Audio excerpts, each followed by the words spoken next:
नमस्कार, मैं हूं आपका उमा शंकर त्रिपाठी। आज न्यूज वाला के ऊपर उत्तर प्रदेश विधानसभा का सब चुनाव का जो बात है, जानकारी है, वो सब लेकर के यहाँ पहुंचे हैं। जितना हमारे भाई बंधु है, दोस्त मित्र, सबका धन्यवाद। और भाई, आज की जो बड़ा उराई का रैली है, उसकी बात करने के लिए यहाँ पहुंचे हैं।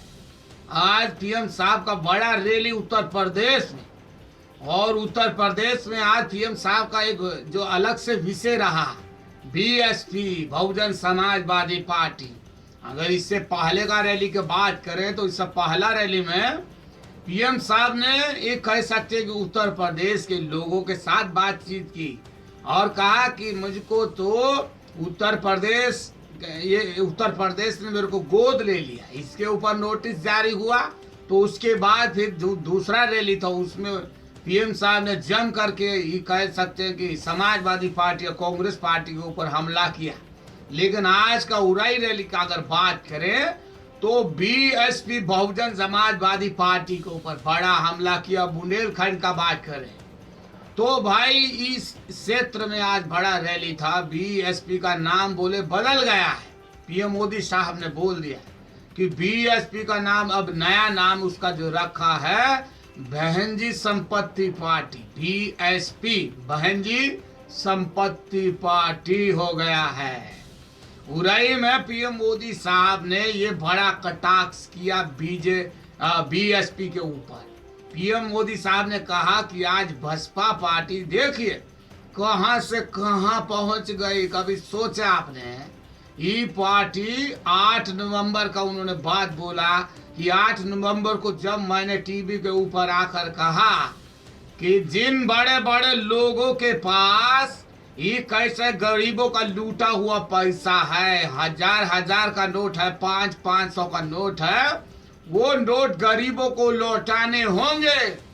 तो भाई ये कहा कि जब मैंने नोट बंदी की तो समाजवादी पार्टी और बीएसपी, बसपा पार्टी एक दूसरे के साथ पहले घोर विरोधी थे, लेकिन जब मैंने ये बड़ा ऐलान किया तो सब दोनों पार्टी वाले एक दूसरे से हाथ मिला करके इसका विरोध करने लगे। और विरोध इतना किया, इस सब लोगों को मालूम है कि बीएसपी और समाजवादी पार्टी ने उत्तर प्रदेश में नोटबंदी को लेकर के बड़ा बयानबाजी किया।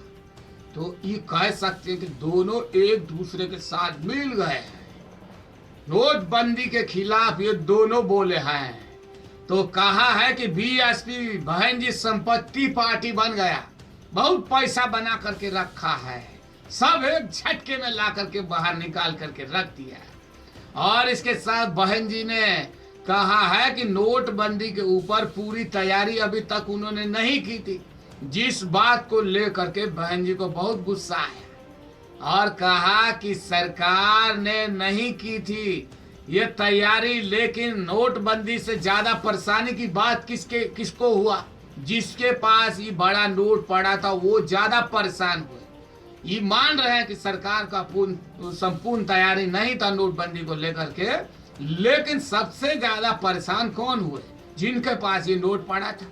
तो ये नोट वाले ज्यादा परेशान थे। इसी वजह से इसी बात की तैयारी करने का मौका नहीं मिला इन सब लोगों को कि अगर पहले बता देते, पहले इनको पता चल जाता तो सब नोट को ये अपना फिट कर देते, सब नोट को अपना एडजस्ट कर देते।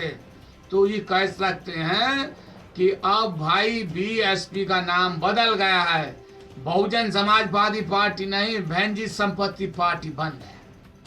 तो ये कह सकते हैं कि उरई रैली में पीएम मोदी साहब ने बड़ा जो कटाक्ष है बहुजन समाजवादी पार्टी की मायावती के ऊपर किया, और मायावती को लेकर के सब बातें वो पूरा रैली के अंदर सुनाया। की कहे कि बुंदेलखंड की हालत और भी बुरी हो गई। प्रति व्यक्ति का अगर बात करें आय से तो 20 राज्यों में, पूरा यूपी का नाम नहीं, गरीबों ने ये कह सकते जड़ें जमा रखी हैं, या गरीबी की जड़ें इस बुंदेलखंड में जमी हुई अभी तक। और इनको ये कह सकते खत्म करने का किसी भी सरकार ने अभी तक अपना जो निकल करके आगे काम नहीं किया। बस समाजवादी पार्टी और बहुजन समाजवादी पार्टी एक तरफ, एसपी एकदम बीएसपी, तो ये दो पार्टी का राज उत्तर प्रदेश में रहा है। तो अब उत्तर प्रदेश के लोग चाहते हैं कि अब थोड़ा बदलाव हो, और हम ये नहीं कहेंगे, मंच के ऊपर उन्होंने खड़े होकर के कहा कि आप हमारे पार्टी को वोट डालें। हम इतना कहेंगे कि आप देख लीजिए किस पार्टी ने आपको क्या दिया, बस जिसने जो दिया उसको वोट दीजिए। तो ये कह सकते हैं कि उत्तर प्रदेश की उराई रैली में आज पीएम मोदी साहब ने बड़ा बड़ा कटाक्ष मायावती की पार्टी के ऊपर किया और बहुजन समाजवादी पार्टी को आड़े हाथ लिया। इससे पहले बात करें तो समाजवादी पार्टी के ऊपर भी बहुत बड़ी बात की, कहा कि रमजान के दिनों में ये बिजली देते हैं लेकिन दीपावली पे बिजली नहीं देते। तो इसके ऊपर बहुत बड़ा आज कटाक्ष ये कह सकते हैं कि समाजवादी पार्टी के अखिलेश बाबू ने भी दिया, और कहा महानायक अमिताभ बच्चन से कि गुजरात की इन गधों की आप जो प्रचार कर रहे हैं उसको मत कीजिए। ये गधे जो वहां से आकर के यहाँ शमशान और कब्रिस्तान की बात करते हैं। तो ये कह सकते हैं कि शब्दों की जो राजनीति उत्तर प्रदेश में दिन बर दिन बढ़ती चली जा रही।